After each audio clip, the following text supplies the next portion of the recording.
Alors bonjour, une petite vidéo parce que j'ai reçu quelqu'un il y a 2 jours et puis elle m'a rappelé au téléphone. En fait, c'est souvent et ça arrive souvent, c'est des personnes qui entendent des voix de manière, récurrente et qui prennent peur par rapport à ces voix et qu'ils n'arrivent pas forcément, enfin, je veux dire, ça prend le dessus. Voilà, des voix ou des sensations qui prennent le dessus.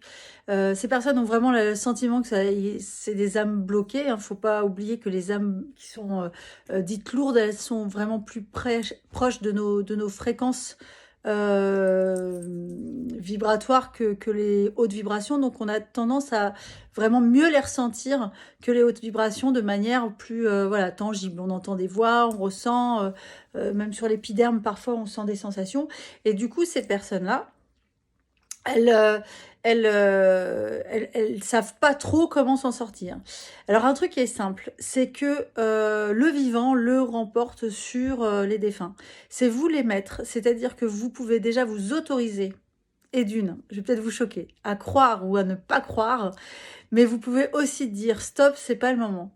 C'est pas parce que vous mettez un cadre et que vous décidez de pas vous faire envahir que ces âmes-là vont plus venir. C'est mettre un cadre, c'est-à-dire qu'aujourd'hui, dans votre vie, vous n'êtes pas obligé de vous faire polluer en fait, ou avoir une double fréquence entre votre vie, votre quotidien avec vos enfants, ou votre mari, ou votre femme, et tout ça, et en même temps avoir les voix comme ça en arrière-plan, parce que moi, c'est ce qui m'arrivait pendant très longtemps. N'oubliez pas de mettre un cadre en disant ce n'est pas le moment, ou alors de porter un rendez-vous si vous avez envie de retrouver ces âmes-là pour les libérer. N'oubliez pas que tout ce qui est lourd n'a pas à être là, doit être transmuté à la lumière, donc il faut vraiment être dans l'optique, si jamais vous abordez le sujet, de les libérer.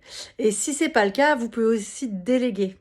N'oubliez pas, c'est vous les plus forts, étant donné que c'est vous les vivants.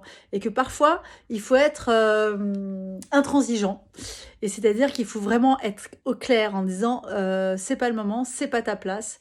Et n'oubliez pas, c'est vous qui décidez. Et que si jamais ces voix continuent et persistent, posez-vous la question de comment vous savez mettre un cadre dans votre vie de ce que vous voulez ou ce que vous voulez pas. Voilà, c'était une petite capsule pour, euh, pour vous dire que c'est vous qui décidez de ne pas vous faire polluer par les âmes bloquées. Le vivant le remporte toujours.